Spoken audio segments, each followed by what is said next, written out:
اس کے بعد سورۃ الاخلاص کی ابتدا ہوتی ہے، قل هو اللہ احد اللہ الصمد لم یلد ولم یولد ولم یکن له کفوا احد۔ دیکھیں سورۃ الکافرون جو گزری ہے اس میں شرک کی تردید ہے، شرک اور کفر کی تردید ہے، اور سورۃ الاخلاص میں توحید کا اثبات ہے۔ تو سورہ کافرون اور سورہ اخلاص دونوں کی بڑی اہمیت ہے۔ کافرون میں کفر اور شرک کی تردید کی گئی اور اخلاص میں توحید کو ثابت کیا گیا۔ کہہ دیجئے کہ اللہ ایک ہے، اللہ الصمد، اللہ بے نیاز ہے، اسے کسی کی ضرورت نہیں ہے، نہ ہی اس نے کسی کو جنا ہے، نہ ہی اسے کسی نے جنا ہے، ولم یکن لہ کفوا احد، اور اس جیسا کوئی بھی نہیں۔ یہ توحید کی بنیاد ہے۔ الرحمن الرحیم، تمام تعریفیں اس اللہ کے لیے جو تمام عالم کا رب ہے، بڑا رحمان ہے اور رحیم ہے، رحم کرنے والا ہے۔ تو اس میں توحید داخل ہے کہ ایک اللہ کی عبادت کرنے کی طرف بلایا جا رہا ہے، ایک اللہ کی تعریف کرنے کی طرف بلایا جا رہا ہے۔ تو پورے قرآن میں جہاں توحید کی تفصیل موجود ہے، سورۃ الفاتحہ میں اس کا نچوڑ موجود ہے۔ یہ پہلی آیت میں توحید کی دعوت دی جا رہی ہے۔ توحید کسے کہتے ہیں؟ ایک اللہ کو ماننا، اللہ کی ذات میں بھی کسی کو شریک نہیں ٹھہرانا، اللہ کی صفات میں بھی کسی کو شریک نہیں ٹھہرانا۔ عبادت کے لائق بھی صرف اللہ ہے، دعا بھی اگر کسی سے مانگی جائے گی صرف اللہ سے مانگی جائے گی، عبادت بھی کسی کے سامنے کی جائے گی تو صرف اللہ سے کی جائے گی۔ جیسا کہ یہاں پہ ہے ایاک نعبد و ایاک نستعین، اس میں احکامات کا بھی بیان ہے کہ ہم آپ کی ہی عبادت کرتے ہیں اور آپ سے ہی مدد چاہتے ہیں۔ تو مدد کس سے چاہیں گے؟ صرف اللہ رب العالمین سے۔ سوال کس سے کریں گے؟ اللہ رب العالمین سے۔ رزق دینے والا اللہ ہے، روزی دینے والا اللہ ہے، اولاد دینے والا اللہ ہے، نعمتوں کو دینے والا بھی اللہ ہے، نعمتوں کو واپس لینے والا بھی اللہ ہے۔ تو سوال کس سے ہوگا؟ صرف اللہ رب العالمین سے۔ تو سوال بھی اللہ سے ہوگا اور عبادت بھی اللہ کی ہوگی، صرف اللہ کی۔ اور عبادت کی جو خاص علامتیں ہوتی ہیں، مثلا رکوع کرنا، مثلا سجدہ کرنا، یہ ساری عبادت کے سائنز ہیں، عبادت کی علامتیں ہیں۔ تو عبادت کی علامتیں بھی اللہ کے ساتھ خاص ہیں۔ اگر کوئی آپ دیوار کے سامنے سجدہ کریں، یعنی دیوار کو سجدہ کریں، کسی درخت کو سجدہ کریں، درخت کے سامنے رکوع کریں، کسی انسان کے سامنے آپ رکوع کریں، سجدہ کریں، تو یہ بالکل جائز نہیں ہے، کیونکہ رکوع کرنا، سجدہ کرنا یہ ایک عبادت کی علامت ہے، اور عبادت کی تمام علامتیں اللہ کے ساتھ خاص ہیں۔ تو رکوع، سجدہ، نماز، روزہ، ذکر اور ساری چیزیں صرف اللہ کے لیے کی جائیں گی۔ وَإِيَّاكَ نَسْتَعِينُ، اور ہم مدد بھی آپ سے ہی مانگتے ہیں۔ سوال، مدد اللہ سے مانگی جائے گی۔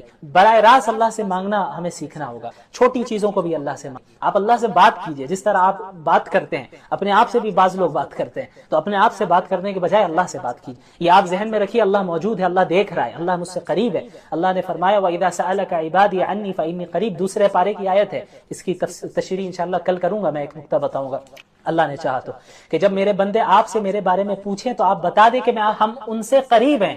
تو اللہ ہم سے کہہ رہے ہیں کہ ہم تم سے قریب ہیں، تو پھر ہمیں دور جانے کی ضرورت نہیں ہے نا۔ ہم جب اللہ قریب ہے تو اللہ سے بات کریں گے۔ سارے انسان دور ہیں، ساری مخلوقات دھوکہ دیتی ہیں، ساری مخلوقات ایسی ہیں جو آپ کا ساتھ چھوڑ دینے والی ہیں، لیکن اللہ کی ذات ایک ایسی واحد ذات ہے جو ہر وقت آپ کا ساتھ دینے والی ہے۔ اللہ کی ذات ایک ایسی ذات ہے جو آپ کو ایمان کی طرف بلا رہی ہے، جنت کی طرف بلا رہی ہے۔ دنیا اور دنیا داری تو دوزخ کی طرف بلاتی، تو ہمیں اللہ کی طرف جانا ہے، اللہ سے مانگنا ہے۔ تو دعا بھی اللہ سے، سوال بھی اللہ سے۔ اس کے علاوہ صراط الذین انعمت علیہم، اس میں ان لوگوں کا ذکر ہے کہ جن کے ساتھ ہمیں شریک ہونا ہے، ہمیں کن لوگوں کو فالو کرنا ہے اور کنہیں فالو نہیں کرنا ہے، سورہ فاتحہ میں ہی بتا دیا گیا۔ خلاصہ بریفلی، تفصیل تو پورے قرآن میں موجود ہے۔ فالو کرنا ہے ہمیں صراط الذین انعمت علیہم، ان لوگوں کا راستہ فالو کرنا ہے جن پر اللہ نے انعام کیا۔ اب وہ کون سے لوگ ہیں؟ اسے دوسری جگہ اللہ نے فرمایا مع النبیین والصدیقین والشہداء والصالحین، کہ نبی ہیں، انبیاء کو فالو کرنا ہے، پروفٹس کو فالو کرنا ہے، جو معصوم ہوتے ہیں، گناہ ان سے ہو نہیں سکتے، وہ انبیاء علیہ الصلوۃ والسلام انہیں فالو کرنا ہے۔ والصدیقین، اور صدیقین کو فالو کرنا ہے، اور صحابہ کرام کو فالو کرنا ہے۔ والشہداء، اور جو شہید ہو گئے اللہ کے راستے میں ایمان اور اعمال صالحہ کے ساتھ اللہ کے لیے لڑتے ہوئے شہید ہوئے، ان شہداء کو فالو کرنا ہے۔ والصالحین، اور نیک لوگوں کو فالو کرنا ہے، اچھے لوگوں کو فالو کرنا ہے، سلف صالحین کو فالو کرنا ہے، کہ ان حضرات وہ حضرات ہیں جو کتاب و سنت کے مطابق عمل کرتے ہیں۔ ہم انہی حضرات کے راستے کی طرف ہدایت کی دعا اللہ سے ہر نماز میں مانگتے ہیں، صراط الذین انعمت علیہم۔ اور کن لوگوں کے ساتھ نہیں ہونا ہے؟ غیر المغضوب علیہم ولا الضالین، ان لوگوں کا راستہ نہ دکھائیے یا اللہ، ہمیں ان لوگوں کو فالو نہیں کرنا ہے جو مغضوب ہے، مغضوب علیہم۔ مغضوب علیہم کا کیا مطلب ہوتا ہے؟ جن پر اللہ کا غضب نازل ہوا، جن پر اللہ کا غصہ نازل ہوا۔ یہ کون لوگ ہیں؟ مفسرین نے بتایا کہ یہود ہیں۔ تو یہود کیسے ہو گئے مغضوب علیہم؟ ان کے پاس علم موجود تھا، تورات کا علم تھا، تورات میں مذکور تھا کہ محمد رسول اللہ صلی اللہ علیہ وسلم آخری نبی آئیں گے، لیکن انہوں نے ریجیکٹ کر دیا، علم ہونے کے بعد بھی عمل نہیں کیا۔ تو جو لوگ علم ہونے کے باوجود اللہ کی نافرمانی کرتے ہیں، عمل نہیں کرتے، وہ مغضوب علیہم ہیں، ان پر اللہ کا غضب نازل ہوتا ہے۔ تو ہم سب پناہ چاہتے ہیں ایسے افراد میں ہم داخل نہ ہوں، اور ولضالین، اور نہ ہی ہم ضالین میں ہونا چاہتے ہیں۔ ضالین کون ہے؟ جو لوگ گمراہ ہیں، سیدھے راستے سے بھٹکے ہوئے، یہ وہ لوگ ہیں جن کے پاس علم ہی نہیں ہے، علم کے بغیر عمل کرتے ہیں۔ اور ظاہر ہے جب علم کے بغیر عمل کیا جائے گا تو پھر بدعات داخل ہو جائیں گی، خرافات داخل ہو جائیں گی، اور آپ ادھر ادھر بھٹکنے لگیں گے، سیدھے راستے سے ہٹ جائیں گے۔ تو یہ ضالین ہے جن میں نصارہ کو مفسرین نے ذکر کیا ہے۔ تو نہ ہمیں ایسا بننا ہے کہ علم ہونے کے باوجود ہم عمل نہ کریں، اور نہ ایسا کرنا ہے کہ ہم اندھی تقلید کریں، بلائنڈلی فالو کریں کسی کو بھی، علم نہیں ہے بس جو کر رہا ہے ہم بھی کرنے لگ جائیں، یہ بھی نہیں۔ ہمیں کتاب و سنت اور سلف صالحین کو تھامے رکھنا ہے۔ بہرحال سورۃ الفاتحہ یہ بہت اہم سورت ہے، اس کا خلاصہ مختصر میں نے بتا دیا۔ اس کے بعد سورۃ الفاتحہ کے بعد جس سورت کی ابتدا ہوتی ہے اسے سورۃ البقرہ کہتے ہیں۔ اب بقرہ کا مطلب کیا ہوا؟ ہم نے سب سنا ہے سورۃ البقرہ، سورۃ البقرہ۔ بقرہ کا مطلب کیا ہوتا ہے؟ دیکھیں بقرہ گائے کو کہتے ہیں، بقرہ گائے کو کہتے ہیں۔ تو اس سورت کو گائے کی سورت کیوں کہا جاتا ہے، گائے والی سورت کیوں کہا جاتا ہے؟ کیونکہ اس سورت میں بنی اسرائیل کا ایک خاص واقعہ ذکر کیا گیا ہے، جس واقعے کا گائے سے تعلق ہے، بقرہ سے تعلق، تو اس مناسبت سے اس سورت کو سورۃ البقرہ کہا جاتا ہے۔ وہ واقعہ کیا ہے اسی بارے میں وہ یہ ہے کہ حضرت موسیٰ علیہ السلام کے دور میں بنی اسرائیل میں ایک شخص کا قتل کر دیا جاتا ہے، یعنی ایک شخص کو قتل کر دیا جاتا ہے، اور کس نے قتل کیا، قاتل کون ہوتا ہے یہ معلوم نہیں چلتا ہے۔ تو بنی اسرائیل کے لوگ آتے ہیں اللہ کے نبی حضرت موسیٰ علیہ السلام کے پاس، اور آ کر عرض کرتے ہیں کہ اے موسیٰ علیہ السلام، ہمیں اس کے قاتل کا پتہ ہی نہیں چل رہا ہے کہ کس نے اسے قتل کر دیا ہے، آپ اللہ رب العالمین سے دعا کریں کہ ہمیں قاتل کا پتہ بتا دیں۔ تو حضرت موسیٰ علیہ السلام دعا کرتے ہیں، دعا کرنے کے بعد اللہ رب العالمین کی طرف سے حکم ہوتا ہے کہ ان سے کہو کہ ایک گائے کو ذبح کریں، اور پھر ذبح کرنے کے بعد اسی گائے کے ایک حصے سے اس مقتول کو، یعنی جو مر چکا ہے جس کا قتل کیا گیا ہے، اس کے باڈی میں ٹچ کریں۔ تو اس سے ہوگا یہ کہ وہ انسان دوبارہ زندہ ہوگا، اور یہ بتا دے گا کہ قاتل کون ہے، مجھے کس نے مارا، اور بتا کر پھر مر جائے گا۔ تو یہ ایک معجزہ تھا جسے حضرت موسیٰ علیہ السلام کے ذریعے صادر کروانا تھا اللہ رب العالمین کو۔ تو ایسا ہی ہوا، پھر پوری تفصیلات ہے، چونکہ یہ مجھے خلاصہ بیان کرنا ہے تو میں زیادہ ڈیٹیل میں نہیں جاؤں گا۔ بڑے آسانی سے ایسا نہیں ہوا انہوں نے ذبح کیا، جو بنی اسرائیل کی عادت ہے، وہ عادت کیا تھی میں ابھی بتاتا ہوں آپ کو۔ تو ہوا یہ کہ ذبح کیا ان لوگوں نے آخر میں، اور پھر اس گائے کے ایک حصے سے اس مقتول کو ٹچ کیا، اور وہ مقتول زندہ ہوا اور قاتل کا پتہ بتا دیا۔ تو یہ کرانے کا ایک یہ جو معجزہ تھا، اس کا ایک خاص مقصد بھی تھا اللہ رب العالمین۔ ایک مقصد تو بہت بڑا یہ تھا کہ بہت سے لوگ بنی اسرائیل میں ایسے تھے جو بعث بعد الموت کے قائل نہیں تھے، یعنی موت کے بعد ہم دوبارہ زندہ ہوں گے آخرت کے لیے، اس کا عقیدہ نہیں تھا ان کے یہاں۔ تو اللہ رب العالمین نے اس معجزے کے ذریعے انہیں دکھایا کہ دیکھو جس طرح اس گائے کو تم نے ذبح کر دیا تھا، یہ گائے مر چکی تھی، لیکن اس کے بعد اللہ نے اسے دوبارہ زندہ کیا، تو اسی طرح تم کو بھی زندہ کر دینا یہ کوئی بڑی بات نہیں ہے اللہ رب العالمین کے لیے، اللہ بڑی آسانی سے ایسا کر سکتا ہے۔ اس کے علاوہ بنی اسرائیل چونکہ بہت ایسی قوم تھی جو اللہ کی نعمتوں کی ناشکری کیا کرتی تھی، ہر جگہ اللہ رب العالمین، اور اس پارے میں تقریباً پہلے پارے میں بنی اسرائیل کا ہی ذکر ہے۔ وہ ان کی سب سے بڑی خرابی یہ تھی کہ اللہ کی نعمتوں کی ناشکری کیا کرتے۔ دعویٰ تو تھا کہ ہم موسیٰ کے ماننے والے ہیں، ٹھیک ہمارے طرح، ہم اور آپ جیسے آج ہے ویسے ہی تھے وہ، ہم دعویٰ کرتے ہیں کہ ہم محمد الرسول اللہ کے فالوورز ہیں، لیکن جب عمل کرنے کا ٹائم آتا ہے تو رسول اللہ کی مخالفت کرتے ہیں، رسول اللہ کی سنتوں کو ہی ترک کرتے ہیں۔ ہم جیسا کرتے ہیں ویسے ہی وہ کرتے تھے، وہ مانتے تھے، حضرت موسیٰ کو سامنے کہتے تھے ٹھیک ہے آپ کے ساتھ ہم چل رہے ہیں، فرعون کے پاس سے بچ کر بھاگ رہے ہیں یہ لوگ حضرت موسیٰ علیہ السلام کے پاس کے ساتھ، آگے سمندر ہے، پیچھے اس کا لشکر موجود ہے فرعون کا، تو اب حضرت موسیٰ کو کہہ رہے بھائی کیا ہوا، خواہ ہم کو لے کر آ گئے، اچھا تھا ہم غلامی ہی کر رہے تھے، وہی صحیح تھا، اب آگے سمندر ہے ہم کیسے جائیں گے۔ تو جب اپنا مطلب انہیں نظر آتا تو حضرت موسیٰ کی اتباع کرتے، لیکن جہاں اب تھوڑی سی فراخی آ جاتی اور دیکھتے ہیں کہ بھائی اب تو مسئلہ نہیں ہے، تو حضرت موسیٰ کی ہی نافرمانی کرنے لگ جاتے تھے۔ اللہ تعالیٰ نے ان پر کتنی نعمتیں کی، فرعون سے بچایا، سمندر کو پھاڑ کر بیچ سے راستہ نکالا، آسمان سے من اور سلوہ نازل کیا، طرح طرح کی چیزیں نعمتیں ان کو دی، لیکن بار بار گمراہی میں جاتے ہیں، اپنی مرضی سے جاتے۔ یہی ہوا کہ جب حضرت موسیٰ علیہ السلام حضرت فرعون کے پاس، حضرت فرعون نہیں، وہ فرعون کے پاس سے جو ہے بچ کر نکل آئے، اللہ نے انہیں نجات دے دی، تو ہوا یہ کہ بنی اسرائیل ایک قوم کے پاس سے گزرنے کے بعد وہ قوم ایسی تھی جو ایک بتوں کی عبادت کرتی تھی، تو انہیں دیکھ کر مزہ آیا کہ ارے موسیٰ علیہ السلام یہ قوم تو جو ہے عبادت کر رہی ہے بتوں کی، تو آپ بھی ایک خدا بنا کے دیجئے نا، آپ بھی ایک بت ہمیں بنا کر دیجئے جس کی ہم عبادت کریں۔ تو حضرت موسیٰ بھی پریشان، یار یہ کیسی جاہل قوم ہے کہ جن کو ہم نے اللہ کے پاس سے بچایا، اللہ رب العالمین کے فضل سے اللہ رب العالمین نے انہیں بچایا، ظلم سے بچایا، فرعون کے ظلم سے بچایا، نجات دے دی توحید کی دعوت کی بنیاد پہ، توحید کے قائل ہونے کی بنیاد پہ، اور اس نے جو ہے بتوں کو دیکھ لیا اور پھر کہہ رہی ہے کہ یہ قوم کے اب بت ہمیں بھی بنا کر دے دیں۔ تو حضرت یہ آیت ہے اجعل لنا الہا کما لہم آلہہ۔ بہرحال تو ہوا یہ کہ حضرت موسیٰ علیہ الصلوۃ والسلام کو اللہ رب العالمین نے تورات دینے کے لیے کوہ طور پر بلایا تھا 40 راتوں کے لیے، اس کی تفصیل گزرے گی جب میں انشاءاللہ بتاؤں گا۔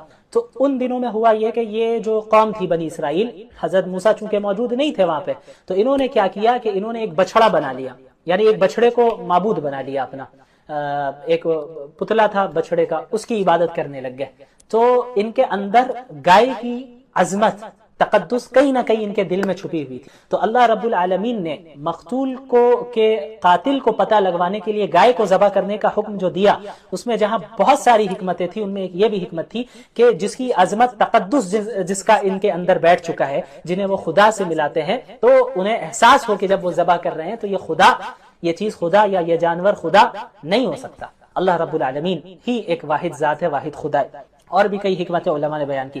تو اسی مناسبت سے اس سورت کو کیا کہا جاتا ہے؟ سورۃ البقرہ۔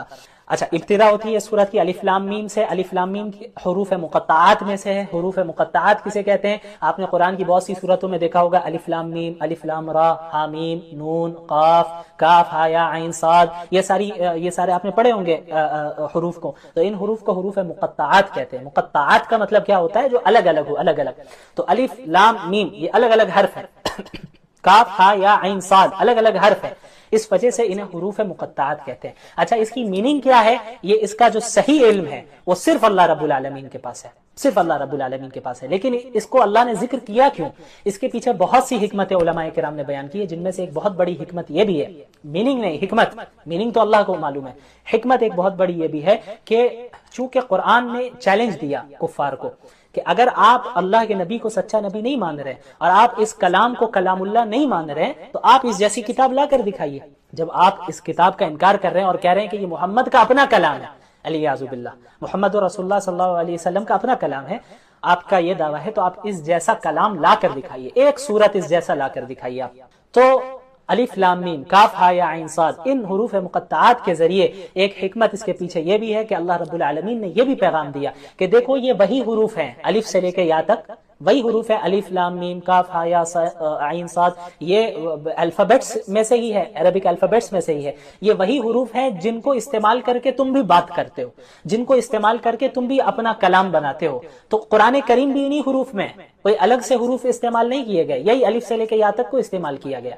انہی حروف کا استعمال کرنے کے باوجود قرآن کریم فصاحت اور بلاغت میں اور اپنے کلام کے اعتبار سے، اپنے معنی کے اعتبار سے اتنے بلند مقام پر ہے کہ اس جیسا کلام کوئی پیش نہیں کر سکتا۔ تو تم بھی تو انہی حروف کو استعمال کرتے ہو نا، اگر تم کہتے ہو کہ یہ قرآن اللہ کا کلام نہیں ہے تو اس جیسی صورت استعمال کر کے بنا کر لاؤ، انہی حروف کو استعمال کر کے۔ اس کے بعد آیت نمبر 13 سے 3 رسولوں کا ذکر ہے۔ وَضْرِبْ لَهُمْ مَثَلًا أَصْحَابَ الْقَرْيَةِ إِذْ جَاءَهَا الْمُرْسَلُونَ۔ ایک علاقہ تھا جہاں اللہ تعالیٰ نے 2 رسولوں کو ایک ساتھ بھیجا اس قوم کے پاس، اس بستی کے پاس، کہ اللہ کی آیتوں کی تبلیغ کرے، انہیں ایمان والوں کو خوشخبری سنائے، انکار کرنے والوں کو اللہ کے عذاب سے ڈرائے۔ تو ان کی قوم نے دونوں رسولوں کو جھٹلا دیا۔ پھر اللہ تعالیٰ نے ایک تیسرے رسول کو بھی وہیں بھیجا، فَعَزَّزْنَاهُمْ بِثَالِثٍ۔ اللہ تعالیٰ نے تیسرے رسول کو بھی بھیجا ان کی تائید کے لیے۔ تو تین رسولوں نے ایک ساتھ انہیں دعوت دی، لیکن اس کے باوجود ان لوگوں نے انہیں جھٹلایا۔ اور ایک شخص تھا، وَجَاءَ مِنْ أَقْصَى الْمَدِينَةِ رَجُلٌ يَسْعَىٰ قَالَ يَا قَوْمِ اتَّبِعُوا الْمُرْسَلِينَ۔ ایک شخص دور دراز علاقے سے، شہر کے دور علاقے سے آتا ہے، وہ ان نبی پر ایمان لے آتا ہے اور اپنی قوم سے کہتا ہے کہ میری قوم ان رسولوں کی اتباع کرو، یہ سچ کہہ رہے ہیں۔ اب یہ شخص کون تھا؟ بعض روایات سے پتہ چلتا ہے کہ ان کا نام حبیب بن اسماعیل تھا، یہ بڑھئی کا کام کیا کرتے تھے۔ تو انہوں نے اپنی قوم کو دعوت دی اور ہر طرح سے سمجھایا، لیکن ان کی قوم نے پھر بھی نہ مانا اور تینوں رسولوں کو جھٹلایا، یہاں تک کہ یہ جو شخص ہے حبیب بن اسماعیل نجار، ان کی قوم نے انہیں قتل بھی کر دیا۔ تو اللہ تعالیٰ نے پھر ان کے انتقال کے بعد جو ان کو شہید کر دیا گیا، اس کے بعد جو معاملہ ہے اس کا ذکر فرمایا قیل ادخل الجنہ، ان سے کہا گیا حبیب نجار سے کہ اب آپ جنت میں داخل ہوں، یعنی جنت کی نعمتوں میں رہیں۔ اصل جنت میں داخلہ تو قیامت قائم ہونے کے بعد ہونا ہے، لیکن برزخ میں ہی جنت کی نعمتیں بہت سی دے دی جاتی ہیں۔ تو یہ کہنے لگے قال یا لیت قومی یعلمون، کاش میری قوم کو معلوم چل جائے، کاش میری قوم کو پتہ چل جاتا کہ اللہ نے مجھے کیا کیا نعمتیں دی ہیں، انہوں نے مجھے قتل کر دیا۔ تو اللہ تعالیٰ نے پھر ان کی قوم کے ساتھ یہ معاملہ فرمایا آیت نمبر 28 کہ انہیں ہلاک کر دیا، اور ہلاک کرنے کے لیے اللہ کو کوئی آسمان سے کوئی بہت زیادہ فوج اتارنی نہیں پڑی، اللہ نہیں اتارنے والے تھے کوئی فوج آسمان سے انہیں ختم کرنے کے لیے۔ اللہ نے فرمایا وما انزلنا علی قومہ من جند من بعدہ من جند من السماء، ہم نے انہیں ہلاک کرنے کے لیے آسمان سے کوئی فوج نہیں اتاری۔ وما كنا منزلین، اور ان كانت الا صیحۃ واحدہ، بس وہ ایک چیخ تھی، اللہ تعالیٰ نے ایک چیخ کے ذریعے پوری قوم کو ختم کر دیا، اور چیخ ماری، اور یعنی اللہ تعالیٰ نے حکم دیا ایک فرشتے کو کہ آپ چیخ لگائیں، اور اس فرشتے کی آواز سے، اس چیخ سے پوری قوم کے جو ہے وہ سینے پھٹ گئے، کلیجے پھٹنے لگے، اور وہ جو ہے سب کے سب مر گئے۔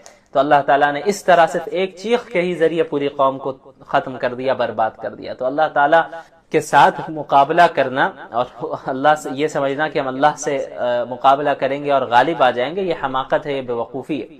اللہ کا مقابلہ کون کر سکتا ہے؟ تو جو اللہ کی اطاعت کرے گا وہی کامیاب ہونے والا ہے۔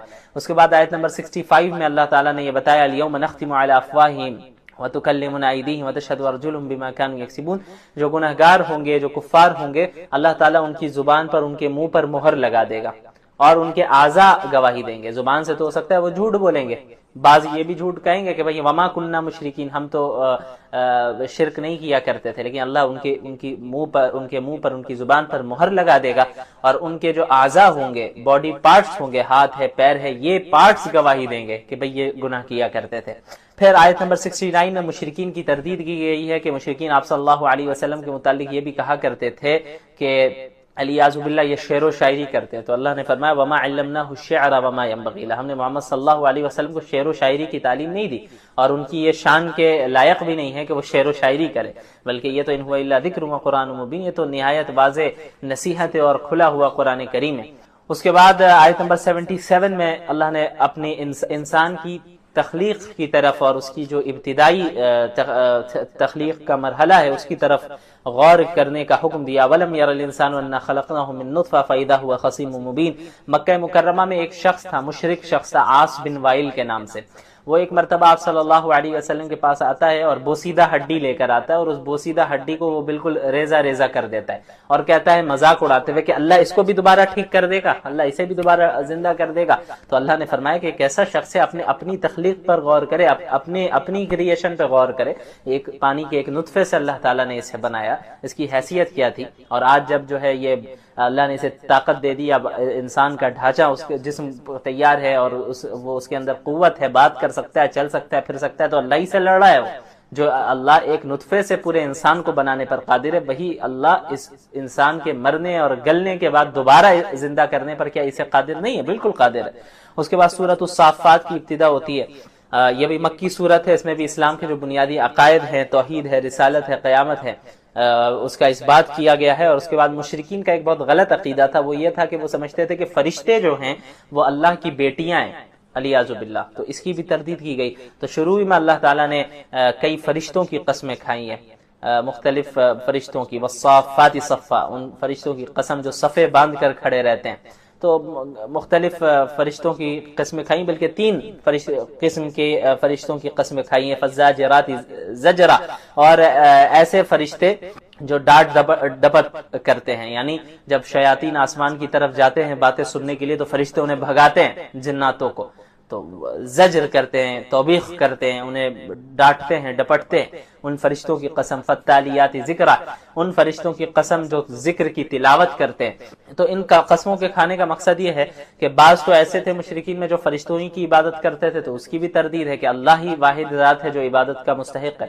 اور ان مشرکین کی بھی تردید ہے جو فرشتوں کو اللہ کی علیاذ باللہ بیٹیاں سمجھا کرتے تھے۔ اس کے بعد آیت نمبر 42 میں سورۃ الصافات کی اللہ تعالیٰ نے اہل جنت کا ذکر کیا کہ اولئک لہم رزق معلوم فواکہ وہم مکرمون، کہ اہل جنت کو رزق معلوم ملے گا، یعنی رزق میں کوئی شبہ نہیں ہوگا کہ پتہ نہیں ملے گا یا نہیں ملے گا، ایسا نہیں، 100% انہیں معلوم ہوگا کہ رزق ملنا ہے۔ اس دنیا میں ہمیں تو اس کی کوئی گارنٹی نہیں ہے نا کہ آج سے 5 سال بعد پتہ نہیں ہم کیا کھائیں گے، کس کنڈیشن میں ہوں گے، فائنینشیل حالت کیا ہوگی، کل کیا کھائیں گے، پرسوں کیا کھائیں گے، ملے گا نہیں ملے گا، اس کی کوئی گارنٹی نہیں ہے۔ لیکن جنت میں کوئی شبہ نہیں ہوگا، رزق ہر حال میں مل کر رہے گا، کوانٹٹی میں بھی، یعنی انلیمیٹڈ کوانٹٹی بھی، کوالٹی بھی شاندار اور ایسے عمدہ کوالٹی کے جس کا ہم اپنی امیجنیشن سے بھی باہر ہو، اور سکون کے ساتھ، یعنی اس بات کا بھی اندیشہ نہیں کہ بھئی ملے گا یا نہیں ملے گا، ہر حال میں ملے گا، یقیناً ملے گا، ہمیشہ ملے گا۔ اس کے بعد اہل جہنم کا ذکر ہے کہ اذالک خیر النزل ام شجرۃ الزقوم 63 میں آیت نمبر، کہ اس میں اہل جہنم کے کھانے کا ذکر ہے کہ جو زقوم کا درخت ہے وہ ان کا کھانا ہوگا، جو کہ بہت ہی بدبودار اور نہایت کڑوا اور دکھنے میں بھی بہت عجیب و غریب ہوتا ہے، انہیں زبردستی وہ کھائیں گے، بھوک کی عالم ہوگی، یہ حالت ہوگی کہ وہ جو ہے زبردستی اسے کھائیں گے، کھانا پڑے گا، اور وہ حلق میں اٹک جائے گا وہ پھل، اور پھر اب انہیں پانی چاہیے ہوگا تو پھر پانی دیا جائے گا، کھولتا ہوا پانی انہیں پینا پڑے گا، جس سے ان کے جسم کے اندر کے ساری چیزیں وہ گلنے لگیں گی۔ اللہ تعالی ہم لوگوں کی حفاظت فرمائے۔ اس کے بعد آیت نمبر 75 سے مختلف انبیاء علیہ السلام کا ذکر شروع ہو رہا ہے، حضرت نوح، حضرت ابراہیم، حضرت موسیٰ، حضرت ہارون، حضرت لوط، حضرت یونس علیہ السلام کے واقعات بتائے گئے۔ حضرت نوح علیہ السلام نے 950 سال تک دعوت دی، لوگوں نے نہیں مانا، انہوں نے دعا کی تو اللہ نے ان کی دعا کو قبول فرمایا اور حکم دیا کہ کشتی بنائے اور کشتی میں آپ اور مومنین سوار ہو جائیں۔ اللہ نے باقی قوم کو، کفار کو ہلاک کیا۔ ساتھ نماز پڑھتے ہیں، اس کے بعد فضول کاموں اور فضول باتوں سے پرہیز کرتے ہیں، اپنے آپ کو برے اعمال سے، برے اخلاق سے بچاتے ہیں، اور یعنی اپنا تزکیہ کرتے ہیں، اپنی شرمگاہوں کی حفاظت کرتے ہیں، امانتوں کا خیال رکھتے ہیں، وعدوں کو پورا کرتے ہیں اور نماز کی پابندی کرتے ہیں۔ یہ وہ مومنین ہیں جو کامیاب ہونے والے ہیں، اور ان کے لیے جنت ہے، جو جنت کے وارث بنیں گے۔ اس کے بعد حضرت نوح علیہ السلام کا ذکر ہے آیت نمبر 23 میں، وَلَقَدْ أَرْسَلْنَا نُوحًا إِلَىٰ قَوْمِهِ فَقَالَ يَا قَوْمِ اعْبُدُوا اللَّهَ۔ اس میں حضرت نوح علیہ السلام کا ذکر ہے کہ کس طرح انہوں نے اپنی قوم کو دعوت دی، لیکن ان کی قوم نے ان کی دعوت کو جھٹلایا، اور پھر اخیر میں اللہ تعالیٰ نے حضرت نوح علیہ السلام کو کشتی بنانے کا حکم دیا، جس پر وہ سوار ہوئے اور مومنین سوار ہوئے، اور پھر پانی کے ذریعے انہیں ڈبا کر ان کی قوم کو، وہ جو کفار تھے انہیں ڈبا کر اللہ نے ہلاک کر دیا، اور جو حضرت نوح تھے اور جو مومنین تھے اللہ نے انہیں کشتی میں محفوظ رکھا۔ اس کے بعد آیت نمبر 66 میں آئے کہ مشرکین کی محرومی کی وجہ بتائی جا رہی ہے۔ قد كانت آیاتی تتلی علیکم فکنتم علی اعقابکم تنکسون۔ یہ جو متکبرین تھے اور جو کفار تھے، یہ ایمان سے محروم کیوں ہوئے، خیر سے محروم کیوں ہوئے؟ اس کی سب سے بڑی وجہ یہ ہے کہ وہ جب قرآن کی تلاوت ان کے سامنے کی جاتی تھی تو وہ وہاں سے بھاگ جایا کرتے تھے، قرآن کو سننا نہیں چاہتے تھے، قرآن کو سمجھنا نہیں چاہتے تھے، اور پھر مجلسیں لگایا کرتے تھے، محفلیں جمایا کرتے تھے، جس میں وہ قرآن کا مذاق اڑاتے تھے، اللہ کے رسول کا مذاق اڑاتے تھے، قرآن کا، اسلام کا، دین کا مذاق بناتے تھے، قرآن کے متعلق بیہودہ باتیں کیا کرتے تھے۔ تو یہ وہ اعمال ہے جن کی وجہ سے وہ محروم ہو گئے خیر سے اور ایمان سے محروم ہے۔ آیت نمبر 78 میں اللہ نے اپنی چند اہم نعمتوں کا ذکر کیا، وَهُوَ الَّذِي أَنشَأَ لَكُمُ السَّمْعَ وَالْأَبْصَارَ وَالْأَفْئِدَةَ قَلِيلًا مَا تَشْكُرُونَ، کہ اللہ ہی کی وہ ذات ہے جس نے تمہیں کان عطا کیے، تمہیں آنکھیں عطا کی، تمہیں دل عطا کیے، قَلِيلًا مَا تَشْكُرُونَ، اور تم بہت ہی تھوڑا اللہ کا شکر ادا کرتے ہو۔ یعنی اللہ کی تو کئی نعمتیں ہیں، ان میں سے بہت اہم نعمتیں جن کا ہم روزانہ ہر وقت استعمال کرتے ہیں، وہ کان ہے، آنکھ ہے، انسان کا دل ہے، تو یہ ساری نعمتیں وہ ہیں جو اللہ نے دی ہیں۔ تو اس کا تقاضا تو یہ تھا کہ جب آنکھیں اللہ نے دی ہیں تو ہم ان آنکھوں سے وہی دیکھیں جو اللہ چاہتا ہے، جب کان اللہ نے دیے ہیں تو ان کانوں سے ہم وہی سنیں جو اللہ چاہتا ہے، جب دل اللہ نے دیا ہے تو پھر اس دل سے بھی ہم وہی سوچیں اور اس دل میں ہم وہی محبت، اسی کی محبت ڈالیں جیسا اللہ چاہتا ہے۔ اس کے بعد کفار کے لیے عذاب کی وعید کا بھی ذکر ہے، اور پھر کافروں کی تمنا بیان کی گئی ہے آیت 99 میں، حتی اذا جاء احدکم الموت قال رب ارجعون، کہ جب کفار کے پاس ملک الموت آئے گا اور اس کی روح قبض ہو رہی ہوگی، ان کفار کی روح قبض ہو رہی ہوگی، اور اب وہ آخرت کے منازل کو دیکھنا شروع ہو جائیں گے، تو اب افسوس کریں گے کہ کاش میں ابھی مسلمان ہوتا، اور اللہ سے کہیں گے رب ارجعون، یا اللہ مجھے واپس اس دنیا میں لوٹا دے، واپس آپ اس دنیا میں بھیج دیجئے۔ تو اللہ تعالیٰ کہیں گے اب نہیں، ہرگز نہیں، اب بالکل نہیں بھیجنا ہے، اب بھیجا ہی نہیں جا سکتا. جب تم دنیا میں تھے وہاں ہمارے رسول آئے, وہاں تم تک ہماری باتیں پہنچائی گئی, لیکن تم نے تکبر کیا, تم نے انکار کیا, تم نے اسلام کا مذاق اڑایا, اللہ کے نبی کا مذاق اڑایا, مسلمانوں کے خلاف سازشیں کی. تو اب کچھ وہ نہیں ہے. اور اللہ فرماتے ہیں کہ یہ ابھی بھی صرف زبان سے کہہ رہے ہیں, یعنی اگر سپوز اسے دوبارہ بھیج دیا جائے دنیا میں تو یہ پھر جا کر کفر کریں گے, پھر جا کر شرک کریں گے. اللہ ظاہر, اللہ علیم اس بات کا علم رکھتا ہے. اس کے بعد اللہ نے ذکر کیا 104 میں آیت نمبر تلفح وجوہہم النار وہم فیہا کالحون, کہ ان کے چہرے جہنم کی آگ سے جھلس رہے ہوں گے بالکل, اور اللہ سے کہیں گے کہ یا اللہ ہمیں واپس بھیج دیجیے, ہمیں یہاں سے نکال دیجیے. اللہ کہیں گے ہماری آیتیں تم پر پڑھی جاتی تھی, تمہیں ڈرایا جاتا تھا, لیکن تم جھٹلاتے رہے اسے. تو اب مجھے نہ کہو, ہم تم پر کوئی ظلم نہیں کر رہے ہیں, بلکہ تمہارے اعمال کا نتیجہ تمہیں مل رہا ہے. دنیا میں ہم نے اختیار دیا, سیدھا راستہ غلط راستہ دونوں بتا دیا, لیکن تم نے اپنی مرضی سے غلط راستہ اختیار کیا, تو اب اس کا تمہیں مزہ چکھنا ہوگا. اس کے بعد آیت 115 میں اللہ نے انسان کی پیدائش کا ذکر کیا کہ وہ بے مقصد اللہ نے انسانوں کو نہیں بنایا. افحسبتم انما خلقناکم عبثا وانکم الینا لا ترجعون, کیا تم نے یہ گمان کر لیا کہ تمہیں یوں ہی ہم نے پیدا کر دیا اور تم ہمارے پاس لوٹ کر نہیں آؤ گے؟ لیکن اللہ نے ہمیں ایسا نہیں پیدا کیا, بلکہ مقصد کے تحت پیدا کیا کہ اللہ کی عبادت کرنا, اللہ کی خوشنودی حاصل کرنا, یہ ہمارا مقصد ہے, اور اللہ کی طرف ہی لوٹ کر ہم جائیں گے. اس کے بعد سورۃ النور کی ابتدا ہوتی ہے. اس سورت میں مختلف دینی, اخلاقی, معاشرتی احکامات بیان کیے گئے. معاشرے میں بے حیائی اور فحاشی کو پھیلانے سے روکا گیا ہے, اور پاک دامنی اختیار کرنے کا حکم ہے. اور پھر اس سورت میں حضرت ام المومنین عائشہ رضی اللہ عنہا پر جو تہمت لگائی گئی تھی اس کی برات ہے, انہیں بری کیا گیا ہے. اور اس کے بعد اللہ تعالیٰ نے بہت سے مختلف آداب بھی بیان کیے. سب سے پہلے حد زنا کا ذکر ہے, یعنی ایک زانی, الزانیۃ والزانی فجلدوا کل واحد منہما 100 جلدہ. ایک زانی عورت اور ایک زانی مرد اگر غیر شادی شدہ ہے تو پھر انہیں 100 کوڑے لگائے جائیں گے. یہ ان کی سزا ہوگی, یہ ان کی حد ہے, ان پر نافذ ہوگی. اگر اسلامی حکومت ہے تب, یہ حکومت کا کام ہے, کوئی بھی آدمی اٹھ کر یہ نہیں کر سکتا. اس کے علاوہ اگر شادی شدہ مرد ہے اور شادی شدہ عورت ہے اور اب زنا کر رہے ہیں تو پھر اس کے لیے سنسار ہے, اسٹون ٹو ڈیتھ ہے, کیونکہ یہ ایک ایسا بڑا جرم ہے جس سے پورے معاشرے میں بے حیائی پھیلے گی. اگر اس جرم پر سختی کے ساتھ پابندی نہیں لگائی جائے تو پھر جو ہے یہ چیز, اس کی برائی جو ہے پھیلتی رہے گی اور پورا معاشرہ کرپٹڈ ہو جائے گا. اچھا, لیکن اب کوئی زانی ہے یا نہیں ہے, اس کو ثابت کیسے کریں گے؟ یہ اسی وقت ثابت ہو پائے گا کہ جب 4 مرد گواہ موجود ہوں, یا جس نے زنا کیا ہے وہ خود اعتراف کر لے کہ بھئی ہاں میں نے زنا کیا ہے. یعنی 4 مردوں نے, گواہوں نے زنا کرتے ہوئے ایک دم دیکھا ہو بالکل, اور وہ گواہی دیں, تب ہی جا کر جو ہے اس شخص کو زانی مانا جائے گا. یا یہ کہ وہ شخص خود کہے کہ ہاں میں نے زنا کیا ہے, اور تبھی حد نافذ ہوگی, اس سے پہلے نہیں ہو سکتی نافذ حد. اس کے علاوہ پھر حد قذف کا بھی ذکر ہے کہ اب جب زنا کی سزا سخت ہے تو ایسا بھی ہو سکتا ہے نا کہ بہت سے لوگ کسی پہ تہمت لگا دیں کہ بھائی یہ زانی ہے. تو ایسا اب اگر کسی کو زانی کہہ رہا ہے وہ, تو اب اس کے اوپر ذمہ ہے کہ 4 گواہ لے کے آئے جنہوں نے بالکل دیکھا ہو. عادل گواہ ہونے چاہیے, مسلمان عادل گواہ, جھوٹ نہیں بولنے والے. اور اگر وہ شخص جس نے تہمت لگائی ہے کسی کے اوپر کہ اس نے زنا کیا ہے, اور 4 گواہ لانے پر وہ قاصر رہا, وہ نہیں لا پایا 4 گواہ, تو جس نے تہمت لگائی ہے اسے سزا دی جائے گی, 80 کوڑے لگیں گے اسے. اس سزا کو حد قذف کہتے ہیں, کیونکہ کسی پر بھی تہمت لگانا یہ بھی کوئی معمولی بات نہیں ہے. اگر ڈھیل دے دی جائے تو پھر ہر ایک دوسرے پر سب تہمت اور بہتان ہی لگاتا رہے. اس کے بعد واقعہ افک کا ذکر ہے. ام المومنین حضرت عائشہ رضی اللہ عنہا کی برات کا ذکر ہے. ہوا یہ تھا سن 9 ہجری میں غزوہ بنی المصطلق سے اللہ کے رسول صلی اللہ علیہ وسلم اور مسلمان واپس آ رہے تھے, اور ایک جگہ پڑاؤ ڈالا تھا انہوں نے. حضرت عائشہ رضی اللہ عنہا قضائے حاجت کے لیے گئی تھی, لیکن لوگوں کو معلوم نہیں چلا کہ حضرت عائشہ گئی ہوئی ہیں قضائے حاجت کے لیے. سارا قافلہ روانہ ہو گیا.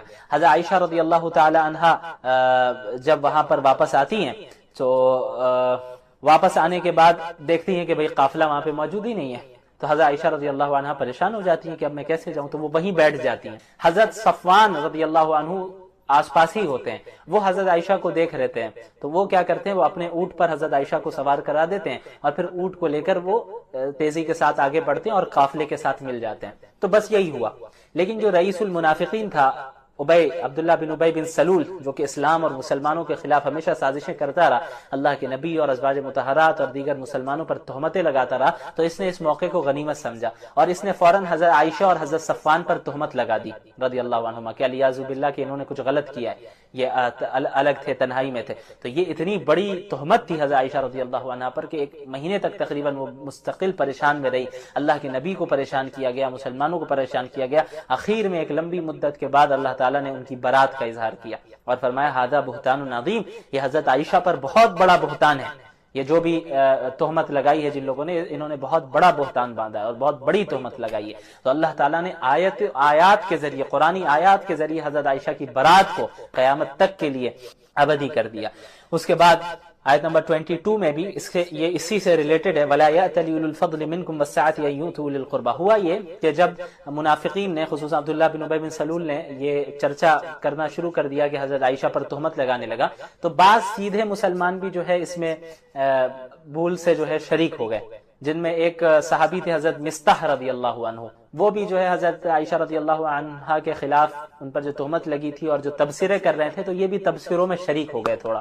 تو حضرت ابو بکر رضی اللہ عنہ کو جب معلوم چلا کہ میری بیٹی حضرت عائشہ کے متعلق تہمت لگی اور مستح بھی جو ہے تہمت لگانے میں اور چرچا کرنے میں داخل ہے، تو حضرت ابو بکر نے یہ کہا، یہ جو مستح تھے یہ حضرت ابو بکر رضی اللہ عنہ کے رشتہ دار تھے، اور اللہ کے حضرت ابو بکر رضی اللہ عنہ ان کی فائنینشلی مدد کیا کرتے تھے مستح کی۔ تو جب حضرت ابو بکر کو معلوم ہوا کہ میری بیٹی عائشہ کے خلاف تہمت لگی ہے، پروپیگنڈا جھوٹا کیا جا رہا ہے، اس میں یہ بھی شریک ہو گیا مستح بھی، تو انہوں نے یہ قسم کھائی کہ اب آئندہ میں کبھی بھی مستح کو فائنینشلی سپورٹ نہیں کروں گا۔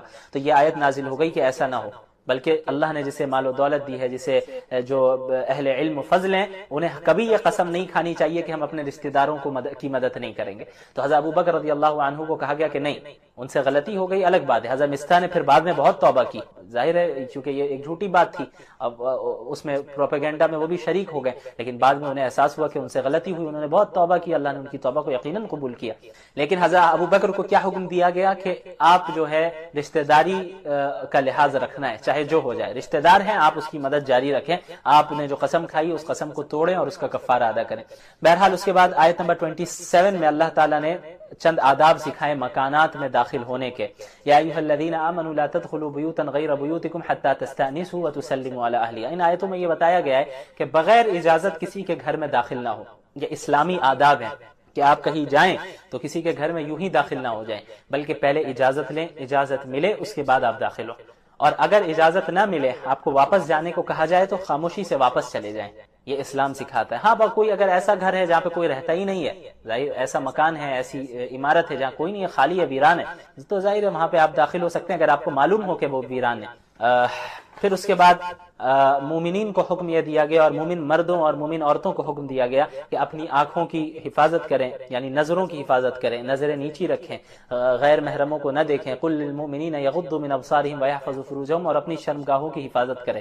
یہی حکم مردوں کو اور یہی حکم عورتوں کو بھی دیا گیا کہ اپنی نظروں کو نیچی رکھیں، اور اس کے بعد اپنی شرمگاہوں کی حفاظت کریں، اور غیر محرم کے سامنے اپنی زینت کا مظاہرہ نہ کریں۔ بس جو محرم ہو ان کے سامنے اجازت ہے، اور جو غیر محرم ہو ان کے سامنے بے پردہ رہنے کی اجازت نہیں ہے۔ اس کے بعد اللہ تعالیٰ نے آیت نمبر 35 میں ذکر کیا اللہ نور السماوات والارض، کہ اللہ تعالیٰ زمین و آسمان کا نور ہے۔ کیا مطلب زمین و آسمان کا نور ہے؟ اللہ منور ہے، یعنی زمین و آسمان کو اللہ نے روشن کر رکھا ہے، پوری کائنات کو اللہ ہی کی وہ ذات ہے جس نے روشن کر رکھا ہے۔ اس کے بعد کافروں کے اعمال کی مثال دی گئی ہے۔ بعض کافر ایسے ہوتے ہیں جنہیں آخرت پر یقین ہوتا ہے، آخرت پر ان کا ایمان ہوتا ہے، لیکن اللہ اور اس کے ایک اللہ اور محمد رسول اللہ صلی اللہ علیہ وسلم پر ایمان نہیں لاتے ہیں۔ تو ان کافروں کی کیا مثال ہے اللہ تعالیٰ نے بیان کی، والذین کفروا اعمالهم کسراب بقیعۃ یحسبہ الظمآن ماء۔ دیکھیں ریگستان میں جب آپ چل رہے ہوں، یہاں ایک مثال یہ دی گئی ہے کہ ایک بہت پیاسا انسان ہو، بہت پیاس لگی ہو اس کو بہت زیادہ، اور وہ ہے ریگستان میں کہ دور دور تک کہیں پانی نظر نہیں آ رہا ہے، اور پیاس سے اس کی حالت خراب ہو رہی ہے۔ چلتے چلتے اچانک اس کو دور سے پانی نظر آنے لگا، لیکن وہ پانی نہیں۔ ریگستان میں کیا ہوتا ہے کہ جب دھوپ تیز ہوتی ہے تو ریت کی چمک دور سے ایسا محسوس ہونے لگتا ہے کہ وہ ریت نہیں ہے بلکہ وہ پانی ہے۔ دور سے دیکھنے والے کو لگتا ہے کہ بھئی پانی اب قریب ہے، حالانکہ وہ پانی نہیں ہوتا ہے، وہ ریت کی چمک ہوتی ہے، دھوپ اس پر پڑ رہی ہوتی ہے۔ تو اب ایک پیاسا آدمی جسے وہ ریت کی چمک دکھے، جسے وہ پانی سمجھنے لگے اور بھاگا وہاں پر جائے، اور جب وہاں قریب پہنچے تو دیکھے کہ بھئی یہ تو پانی ہے ہی نہیں، تو اس کے ساتھ کیا ہوگا، کیسا احساس ہوگا؟ اللہ نے فرمایا وہ کفار جن کو جو آخرت پر ظاہر یقین رکھتے ہیں اور دنیا میں اچھے کام کرتے رہتے ہیں اس نیت سے کہ بھئی آخرت میں یہ کام میرے کام آنے والے ہیں، غریبوں کو کھلایا اور دیگر چیزیں کی، اچھے کام کیے، اور یہ سمجھتے ہیں کہ بھئی یہ اعمال آخرت میں مجھے بچائیں گے، تو اللہ نے فرمایا ان کے اس اعمال کی حیثیت یہی ہے جیسا کہ یہ ریت کی چمک، یعنی انہیں لگ رہا ہے کہ پانی ہے، انہیں لگ رہا ہے کہ یہ کام آئے گا، لیکن جیسے ہی وہ پیاسا قریب پہنچتا ہے تو دیکھتا ہے کہ وہ پانی ہے ہی نہیں۔ اسی طرح جیسے ہی ان پر موت آئے گی تو ان کے سارے اعمال ضائع ہو جائیں گے، وہ اعمال ایکسیپٹڈ ہی نہیں ہوں گے۔ کیوں؟ کیونکہ ان کے پاس ایمان نہیں۔ بغیر ایمان کے، بغیر اسلام کے کوئی عمل چاہے جتنا اچھا عمل ہو اللہ کے نزدیک قابل قبول نہیں ہے۔ بہرحال اس کے بعد اللہ تعالیٰ نے کامیابی کی 4 باتوں کا بیان کیا ہے۔ وَمَن يُطِعِ اللَّهَ آیت 52، وَمَن يُطِعِ اللَّهَ وَرَسُولَهُ وَيَخْشَ اللَّهَ وَيَتَّقْهِ فَأُولَٰئِكَ هُمُ الْفَائِزُونَ، کہ جو اللہ کی اطاعت کرے گا، اللہ کو اوبے کرے گا، اللہ کے رسول کو اوبے کرے گا، اللہ سے اپنے پاسٹ کے سلسلے میں بھی ڈرتا رہے گا اور اپنے فیوچر میں بھی اللہ سے ڈرتا رہے گا، فَأُولَٰئِكَ هُمُ الْفَائِزُونَ، یہی وہ لوگ ہیں جو کامیاب ہونے والے ہیں۔ اس کے بعد آیت نمبر 55 میں اللہ تعالیٰ نے جو خلافت راشدہ کا وعدہ کیا تھا ان 4 صحابہ کرام سے، حضرت ابو بکر و عمر، عثمان و علی رضی اللہ عنہم سے، ان کا ذکر ہے۔ اس آیت کو آیت استخلاف بھی کہتے ہیں کہ اس میں اللہ نے خلافت کا وعدہ کیا، وعد اللہ الذین آمنوا منکم وعملوا الصالحات لیستخلفنہم فی الارض، کہ تم میں سے جو ایمان لے اور نیک اعمال کیا، اللہ اس بات کا ان سے وعدہ کر رہا ہے کہ انہیں ضرور زمین میں خلافت دے گا۔ اور ہوا، حضرت ابو بکر کو خلافت ملی، حضرت عمر کو خلافت ملی، حضرت عثمان کو خلافت ملی، حضرت علی رضی اللہ عنہ کو خلافت ملی، رضی اللہ عنہم اجمعین، اور یہ خلافت راشدہ ہے۔ اس کے بعد آیت نمبر 58 میں بچوں اور غلاموں کا ذکر ہے، کہ ابھی تک تو بڑوں کا ذکر تھا کہ بھئی بغیر اجازت کے گھروں میں داخل نہیں ہونا ہے، تو جو بچے ہوتے ہیں وہ تھوڑے بے تکلف ہوتے ہیں اور لوگ زیادہ اسے سیریسلی بھی نہیں لیتے، جو چھوٹے بچے ہوتے ہیں کہیں بھی داخل ہو جاتے ہیں، تو اللہ نے اس آیت میں یہ فرمایا کہ ٹھیک ہے وہ تو عام حالتوں میں ٹھیک ہے، لیکن 3 اوقات ایسے ہیں جہاں پر بچوں کو بھی بغیر اجازت کے داخل ہونے کی اجازت نہیں ہے۔ یا ایھا الذین آمنوا لیستاذنکم الذین ملکت ایمانکم والذین لم یبلغوا الحلم منکم 3 مرات، جو غلام ہیں، سلیوز ہیں، ان کو بھی اس کی اجازت نہیں ہے، اور جو بچے ہیں ابھی بالغ نہیں ہوئے انہیں بھی اس بات کی اجازت نہیں ہے کہ 3 اوقات میں بغیر اجازت کے داخل ہو جائے۔ وہ 3 اوقات کیا ہے؟ ایک فجر سے پہلے، دوسرا ظہر کے بعد جب انسان آرام کرتا ہے، قیلولہ کرنے جاتا ہے، اور تیسرا عشاء کے بعد۔ یعنی یہ وہ اوقات ہیں جہاں انسان بے تکلفی کے ساتھ اپنے گھر میں رہتا ہے اور صرف ضرورت کے کپڑے پہنا ہوا ہوتا ہے۔